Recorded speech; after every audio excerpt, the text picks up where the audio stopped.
Сәлеметсіңдер ме балалар? 2 сынып қазақ тілі пәні 62 сабақ.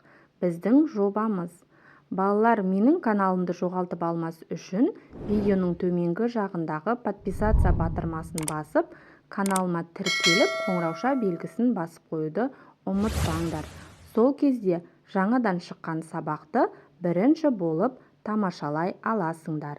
Бірінші жаттығу: мәтінді оқы, табиғат және біз. Айналамызға көз жіберсек, алуан түсті бояуға малынған сұлу көріністі байқаймыз. Ол суреттің ішіне ағаш та, бұта да, шөп те, өзен көл де, тау мен тас та кіреді.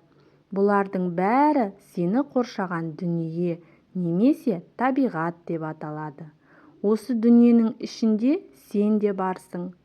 Қоршаған ортаны танып білу үшін оны бақылаймыз. Адам көп нәрсені табиғаттан үйренді. Өсімдіктер мен жануарлардың тіршілігін бақылап, оларды қалай өсіруге болатынын білді. Егін егіп, өнім алды. Жануарларды бағып, олардан жүн, сүт, ет алу жолдарын меңгерді. Балалар, табиғаттың байлығы мен сұлулығын қорғаңдар. Енді мәтін бойынша тапсырма орындаймыз. Мәтіндегі соңғы сөйлемнің айтылу ырғағы мен тыныс белгісіне назар аудар. Балалар, табиғаттың байлығы мен сұлулығын қорғаңдар. Сөйлемнің соңында леп белгісі тұр. Бұл жерде адамның көңіл күйі мен сезімін білдіретін сөйлем болғандықтан леп белгісі қойылып тұр. Келесі тапсырма: қарамен жазылған сөздерді қатыстырып, лепті сөйлем құрап айт.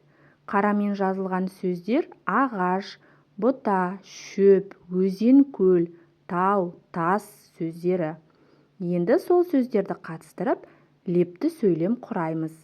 Қандай үлкен ағаш, бұтаны сындырма. Қандай әдемі шөп, өзен көлді ластама. Қандай биік тау, тасты лақтырма. Барлығы лепті сөйлемдер. Келесі 2-ші жаттығу: сұрақтарға жауап бер. Мұғалімнің көмегімен дұрыс жауапты біліп ал. Балалар, бізде кестеде 8 сұрақ берілген. Сол 8 сұраққа өздерің бірінші жауап жазып алыңдар. Сонан соң менің жауабыммен тексеріп, дұрыстығын байқаңдар. Бірінші сұрақ: көктемде бірінші болып қандай құс келеді? Жауабы: қарлығаш. Екінші: ағаш бұтағын сындыруға бола ма? Жоқ балалар, ағаш бұтағын сындыруға болмайды. Үшінші сұрақ: егер құс ұясын көрсең, не істейсің? Тиіспеймін, құстарға қамқор боламын. Төртінші сұрақ: орманда от жағуға бола ма? Себебін түсіндір. Болмайды, өйткені ормандағы ағаштар мен жануарлар өртеніп кетуі мүмкін. Бесінші: бөлме өсімдіктеріне күтім жасайсың ба? Иә, өйткені олар ауаны тазартып береді. Алтыншы: туған өлкеңде қандай өсімдіктер өседі? Менің туған өлкемде жеміс ағаштары, гүлдің көптеген түрлері өседі. Жетінші: көшеде қоқыс жатса не істейсің? Қоқыс жәшігіне тастаймын. Сегізінші: гүлзарларда өсіп тұрған гүлді жұласың ба? Жауабы: жоқ, жұлмаймын. Балалар, өз жауаптарыңмен тексеріңдер. Егер сендер 4-6 сұраққа дұрыс жауап бере алсаң, онда сен табиғатпен доссың. Ал егер 7-8 сұраққа дұрыс жауап берсең, онда сен нағыз табиғат жанашырысың. Егер дұрыс жауабың 4-тен кем болса, онда табиғатпен дос болуды үйренуің керек. Үшінші тапсырма: табиғат. Табиғат құбылыстары туралы мақал-мәтелдер мен жұмбақтар жинастыр. Балалар, бірінші табиғат және табиғат құбылыстары туралы мақал айтамыз. Жел дауылды шақырады, бұлт жауынды шақырады.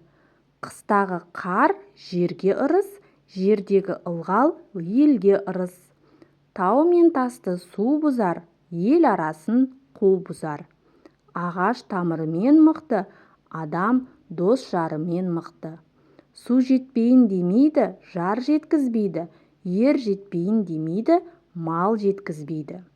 Келесі табиғат құбылыстары туралы жұмбақтарды жазамыз. Тырс-тырстамады, сайға қарай ағады. Жауабы балалар жаңбыр. Толғақты таниды, беті қолын қариды. Жауабы аяз. Таусылмайтын ақмақта, қысы-жазы тау жақта. Жауабы қар.